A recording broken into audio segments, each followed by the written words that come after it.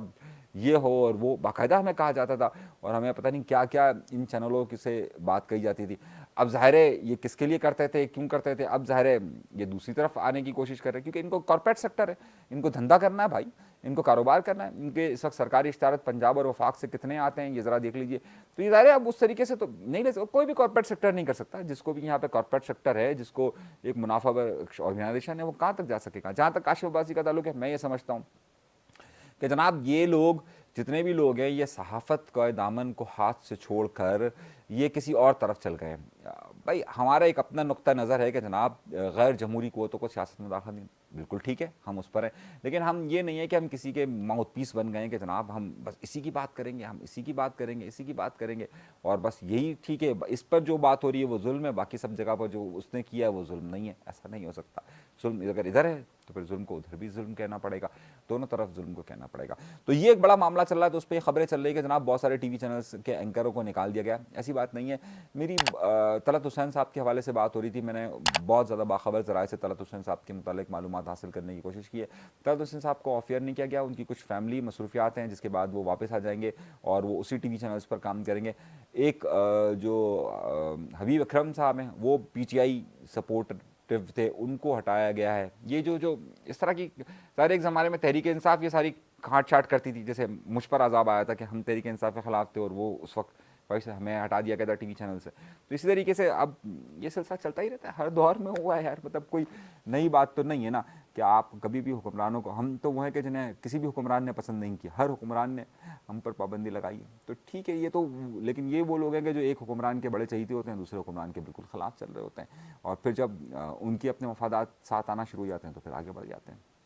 تو میں یہ ضرور کہوں گا کہ آف ایئر کرنا مسئلے کا حل نہیں ہے، لیکن پھر آپ ان لوگوں کو بھی چاہیے کہ باقاعدہ بیٹھے کہ جناب ہم تحریک انصاف کے نمائندے ہیں اور ہم اسی کی نمائندگی کرنے کے لیے آئے ہیں اور ہم اس کے کارندے ہیں. بولے کھلے ہاتھ بول دیں، پھر یہ صحافت کا